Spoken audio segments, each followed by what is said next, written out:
Bonjour, je m'appelle Najib El-Khair. Dans cette vidéo, je vais vous présenter un sujet sous le titre « L'analyse Pestel ». Dans le cadre de la formation des encadreurs TOT-Aid, un projet conçu par l'Association de l'éducation numérique sous la tutelle de Madame Mariam Janati Idrissi, M. Abdelkrim Lobtera et M. Karim Oudghili. Dans cet exposé, nous allons aborder les axes suivants. Qu'est-ce que l'analyse Pestel? Pourquoi utiliser la méthode Pestel? Quelles sont les composantes de la méthode Pestel? Et comment faire une analyse Pestel? Que ce soit pour lancer votre entreprise, la réinventer ou lancer un nouveau projet, l'analyse Pestel est un outil puissant qui vous aidera à vous positionner par rapport aux influences externes, à développer des stratégies robustes et à prendre les bonnes décisions. La méthode d'analyse Pestel est un modèle d'entreprise. Elle cartographie un certain nombre de facteurs importants au niveau macro et peut donc être utilisée pour comprendre le développement du marché et le positionnement d'une entreprise. L'analyse Pestel est un outil pour les analyses externes et les analyses de force et faiblesses comme la matrice SWOT. Il s'agit d'un outil utile pour les professionnels et les étudiants qui effectuent un travail de recherche. L'article présente la méthode de l'analyse Pestel dans toute sa largeur, de sa définition jusqu'à sa méthodologie, en passant par de nombreux exemples. L'analyse Pestel permet à l'entrepreneur d'évaluer le positionnement de son entreprise en analysant les effets du macro-environnement. L'outil donc permet de donner une vision systémique sur l'environnement pour pouvoir anticiper et s'adapter aux changements plutôt que d'aller à contre-courant. Par conséquent, l'entrepreneur connaissant l'impact des différents facteurs de changement, il peut ajuster ou revoir ses méthodes de travail. À travers 6 catégories d'influence qui forment l'acronyme Pestel, le modèle permet d'avoir une vision large d'un environnement économique. P pour politique, E pour économique, S pour socio-culturel, T pour technologique, E pour écologie et L pour légal. Le facteur politique. Ce premier composant correspond aux impacts liés à la politique, c'est-à-dire aux décisions des gouvernements et des institutions. À ce niveau, vous devez notamment analyser la stabilité du système politique, les partis au pouvoir et leurs orientations, les changements potentiels pouvant survenir avec les prochaines élections, la fiscalité et la protection sociale, la politique au niveau du commerce extérieur, les dispositifs d'aide et de subvention, les principaux lobbies, la liberté de la presse, le niveau de corruption. L'étude doit être réalisée au niveau national, au niveau local. Parfois, le rayon peut même être étendu au-delà d'un pays.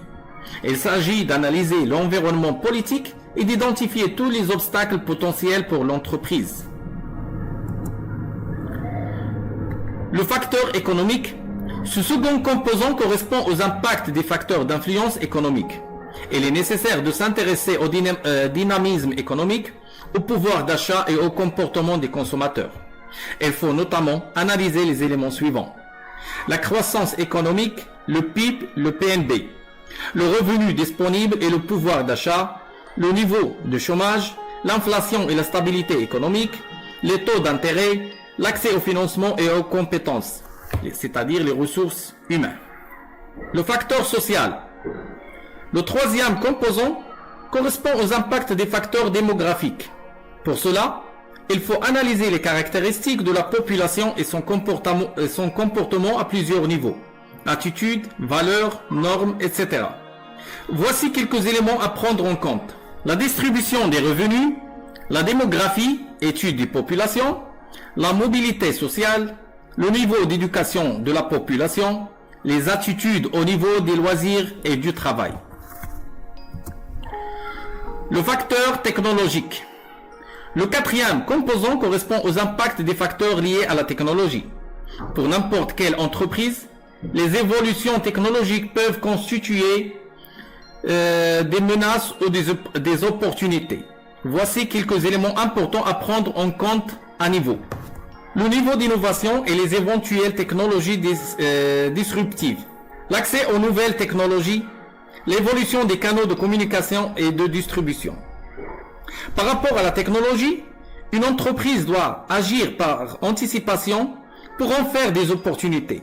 En revanche, en adoptant une posture passive face à l'innovation, l'activité de l'entreprise sera tôt ou tard menacée par l'innovation. Facteur écologique. Le cinquième composant correspond aux impacts des facteurs environnementaux. Voici quelques éléments importants à prendre en compte à niveau. Les lois et les réglementations sur la protection de l'environnement.